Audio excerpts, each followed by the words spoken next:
seguimos aprendiendo sobre Serrata, ese interesantísimo lugar. Y a continuación,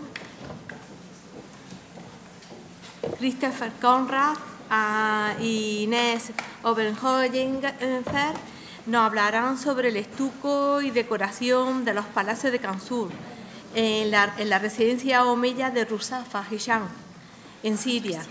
Estudiarán el estilo y la técnica. Ellos son experimentados en la arqueología mural, y gracias a ellos nos presentarán esta presentación.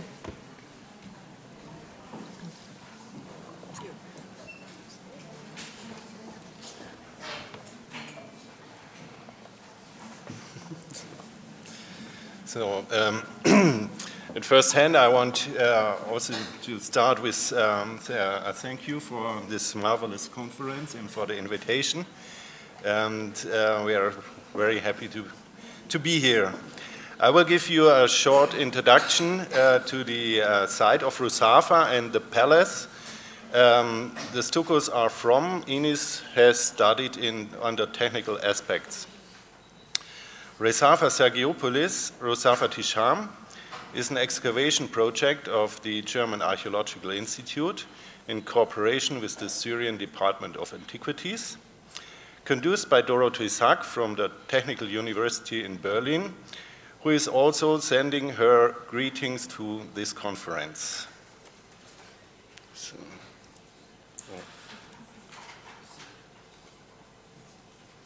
go on. Yeah. Yes. Ruşāfat is situated in the north of modern Syria, about 25 kilometers south of the river Euphrates, in a semi-arid area of the Syrian steppe. Next one. The settlement was founded with the name Ruşāfat in the 1st century AD. As a castrum at a road from the middle and central Syria to the eastern Roman frontier, which was established at the river Euphrates then.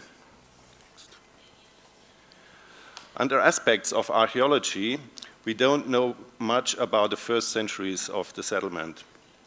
But the legend relates that a Christian Roman soldier called Sergius, or named Sergius, was martyred in front of the casa, or castrum, in the 1st quarter of the 4th century.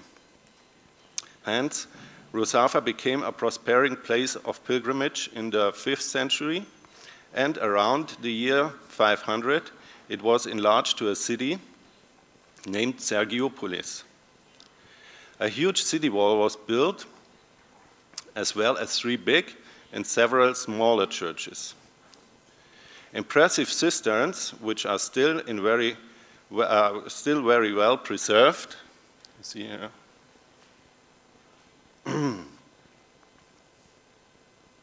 Today guaranteed the water supply of the citizens, inhabitants, and the pilgrims.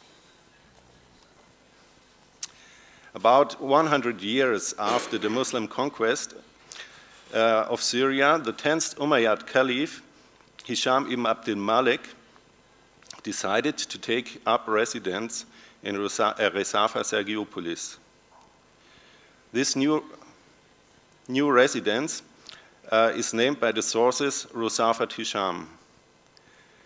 It is mentionable at a conference in Spain that the 1st Umayyad emir of Cordoba, Abdurrahman ibn Muawiyah, spent his childhood in Ruşāfat Hishām.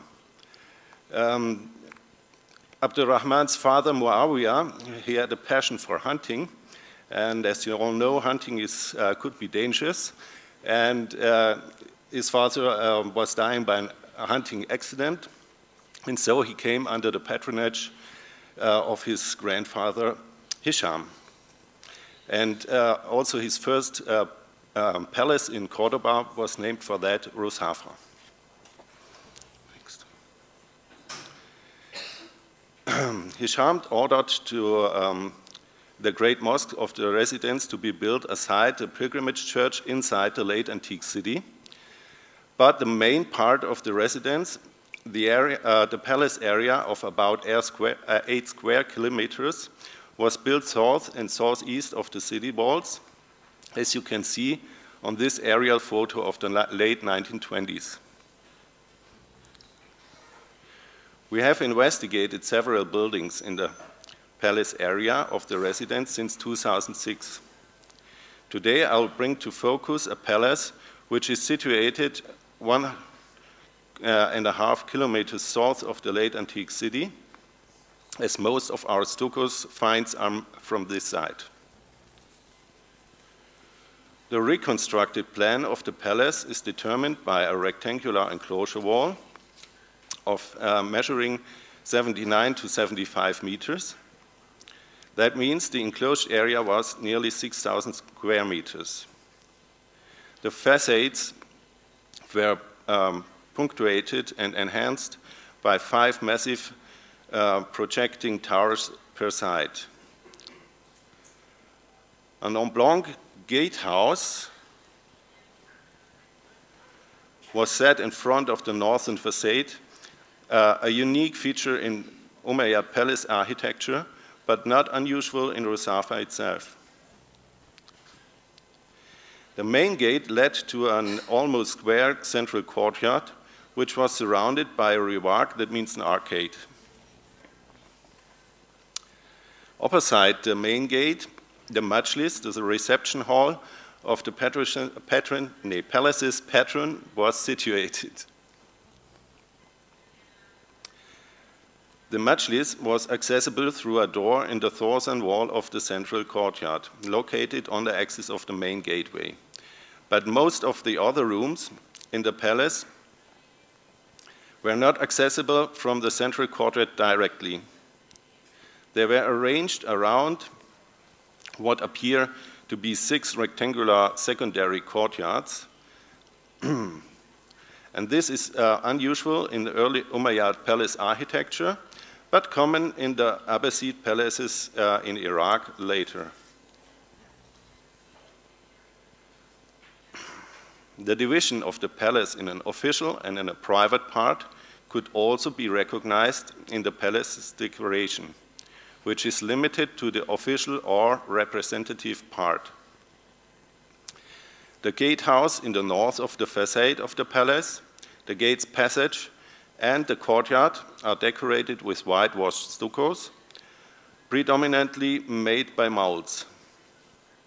The majlis or reception room of the palace's patron was decorated by wall paintings and carved and colored stuccos. And for all further details of this decoration, I'll give the word to Ines now. All the details, yes. Okay. Thank you. Okay.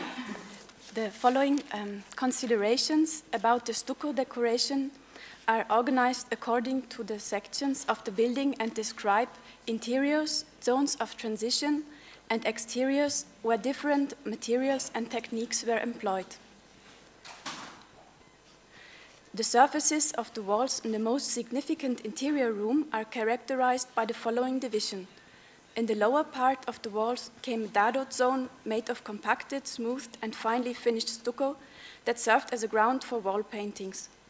Above this lay areas where paintings were applied on a rough ground that had not been so carefully prepared as that in the zone below.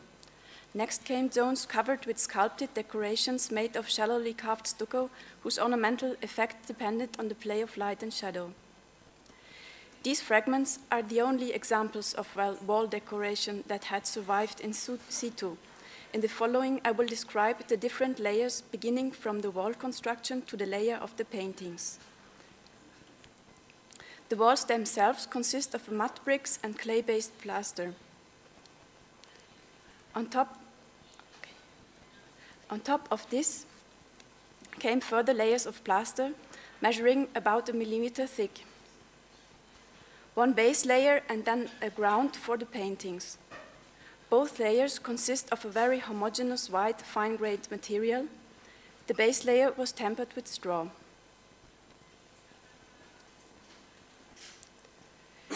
From the edge of the base layer, which flowed with the consistency of duff and shows, the marks of trowels, it is clear that the plaster was spread with great effort, much like a soft dough, and was then compacted. The ground for the paintings was then smoothed out in yet another phase of the work. The application of a string was used to divide the wall surface. Preparatory drawings were then made with thin lines in ochre.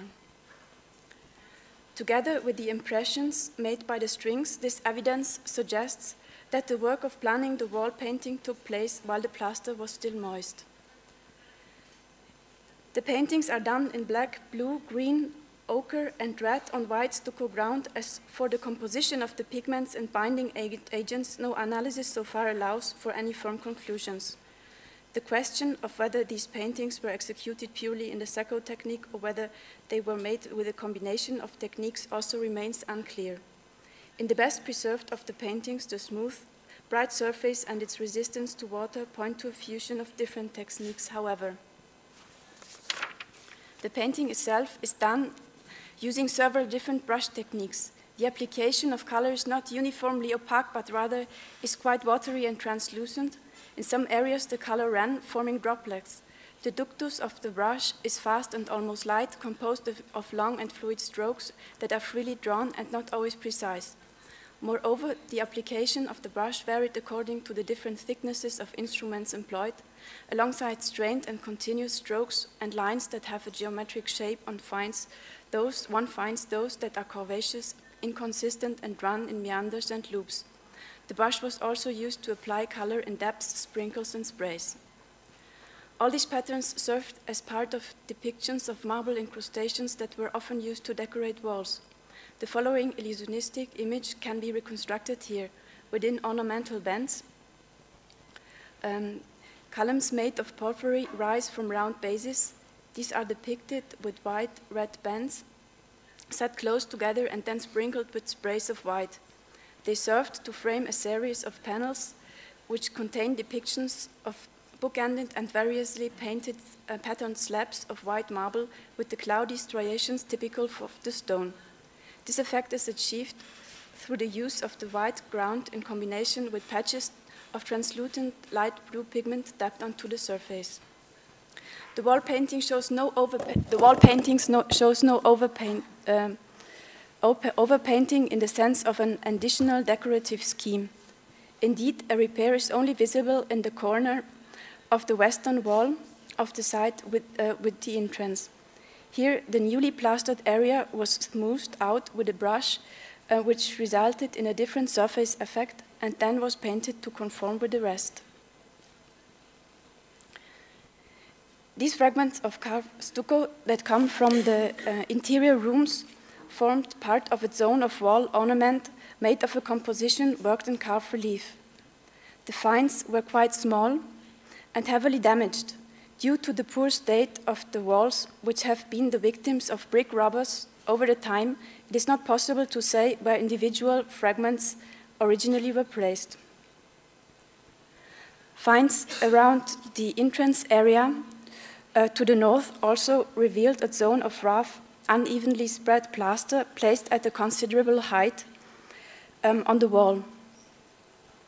This could have been a base for the mortar into which pieces of stucco were set. The fact that this zone was found at a considerable height also makes sense given the lack of evidence for carved stucco surfaces in the lower portions of the wall, because nearly no features were found on the remaining walls and they were not clear enough for us to determine for sure whether the stucco was applied and then ornamented, carved in situ, or whether cast blanks were first produced that were then carved and set into the wall. The impressions of braided reed mats on the back of certain fragments may speak to the theory that such mats were used as a plaster support or would have served as a base of covering during the production of the cast blanks.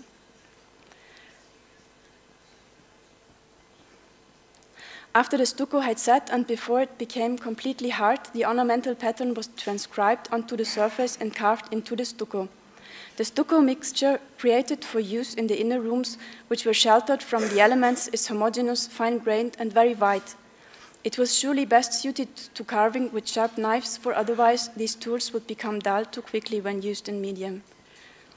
The good state of preservation of these fragments also allows for an observation regarding the work of the carvers. After the pattern was traced onto the blank, it appears that the carvers stored the first surface in one cut with a very sharp millimeter-thick knife with a rounded front that did not always penetrate deeply into the material and often did not run exactly straight. One can see where the knife was applied. Sometimes the carver more precisely defined the ornamental forms in a second phase of work, and thus many of the carved lines have two cuts. The portals in the rooms were also decorated with stucco ornaments. Both windows and doors served to communicate between the interior and exterior, and stucco ornament was used to enrich their forms. Panels placed over doors as well as windows constructed from stucco worked to enliven these zones of transition and also channeled light into the rooms. Light that fell through the circular apertures of the windows with geometric designs was doubled, whereas the light streaming in through the panels over the doors with vegetal designs was more diffused. Since the pieces of stucco in this case were employed according to specific needs related to the weather, one can also point to particular qualities in their materiality and craftsmanship along those lines. Fragments from panels placed above doors that formed arches show several designs, including parallel rows of smooth bands and ridges, trifolds attached to calyces, and finally parallel rows of flower petals as well as open work designs. This is an example of the fine spot 106, which is very similar, and one can understand the combination of the fragments.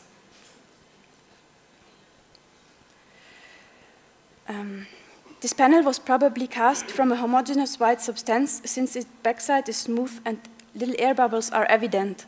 On its side, there are traces of workmanship from when the piece was formed into the shape of an arch. In a further phase of work, the rounded profile of the arch was as well as the bands were formed, and finally the petal motifs and open work design were carved in a shallowly style. The fragments show traces of uniform patches as color as well. Only the smooth outer frame of the panel above the door is primed for paint, and perhaps this was done in order to facilitate the transition to the wall paintings on the flat surfaces surrounding the panel.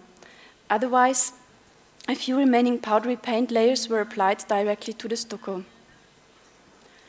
The fragments of stucco from windows consist of light, homogeneous material, and, like the panels placed over the door, were formed from cast blanks. The circular apertures were formed by drilling through the middle of the panel, and other geometrical forms are carved. They show the traces by the blades from knives. Above the primed ground, the windows were also painted on the flat surface. The painted motifs follow the contours of the open work apertures and were applied as lines with a small brush using a light stroke. The insertion of glass panes is not attested in the few fragments that remain. Fragments from the exterior decoration of the building were only recovered in the rubble. Among the finds were examples of cast and carved stuccos, as well as pieces formed through the use of running molds. The composition of the mix for the exterior stuccos is far coarser, since it incorporates additional materials of various types. These decorations on the exterior of the building served as an architectural guise, giving the impression of a massive facade in parts that was in fact superimposed over the actual mud brick architecture of its walls. These irregular cartouches, which survive fully, have a hemispherical profile. At whose top one can make out small stones and sand. The base shows traces from the blade or flat knife that would have been used to shape them into the form of a regular cylinder. On the inside, the cartouches have stepped recesses that are formed irregularly. The process by which these were manufactured might go according to the following method. The stucco mass was first cast, maybe in a pit on the floor, where, since their extraction from the trough or mold was not completely regular and the material slipped a bit, irregularities were introduced into the stepped form. After they hardened, the pieces were finished through carving and set onto the vault. A large group of fragments belonged to a series of stepped arches that were further decorated with spike patterns in different variations. This piece is an example of the mix of techniques used on this type. First, the outline upon which this arch is based was constructed with a compass. The concentric half circles were drawn with almost the same compass angle. Then a master profile was made, maybe out of wood. The steps visible in section were now formed with the corresponding running mold, due to which these traces of parallel ridges are visible. A row of stucco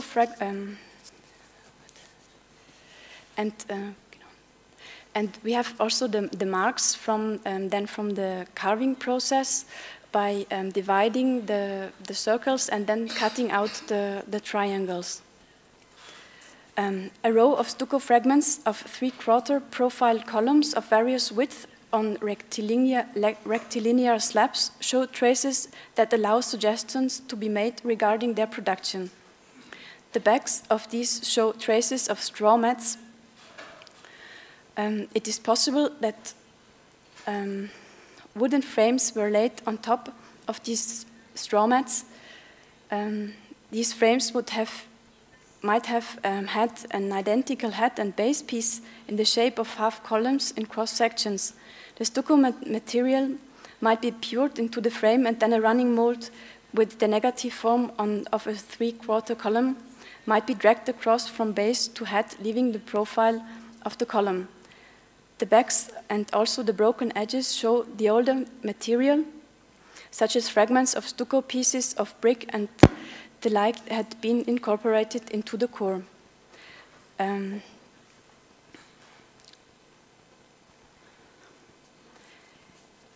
The panels and arches from the facade, these panels and arches from the facade are examples of a true casting technique and are thus one-to-one stucco copies from a positive mold.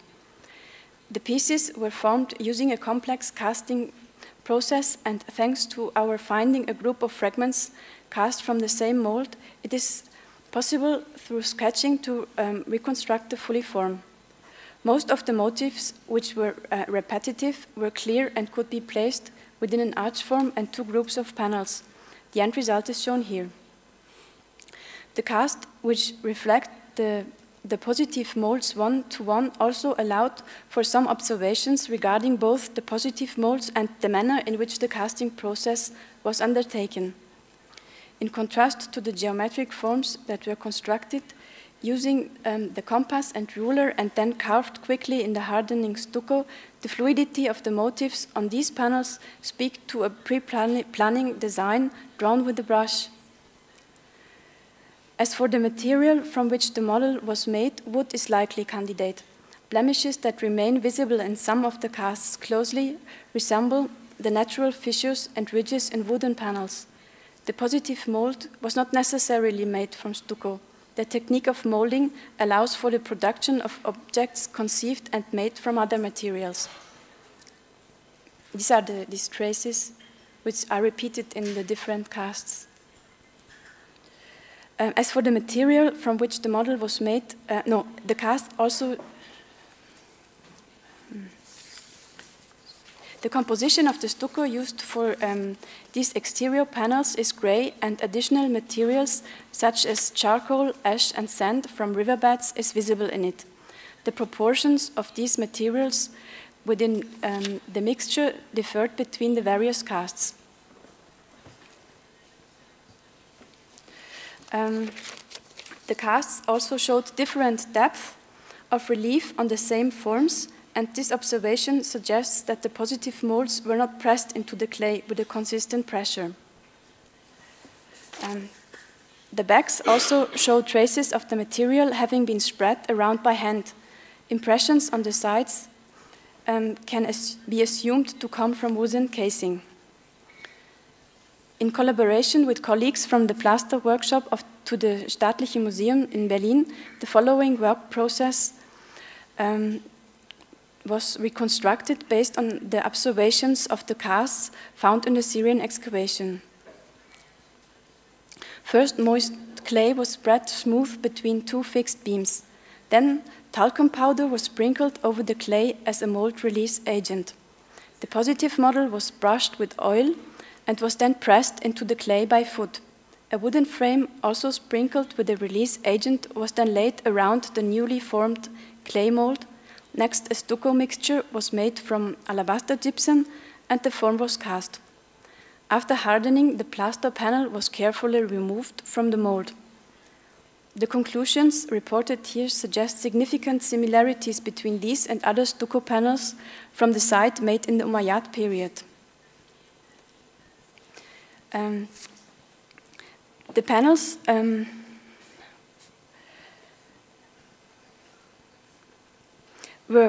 must have been fixed to walls which were constructed of bricks plastered with clay by being pressed into a layer of lime or gypsum mortar.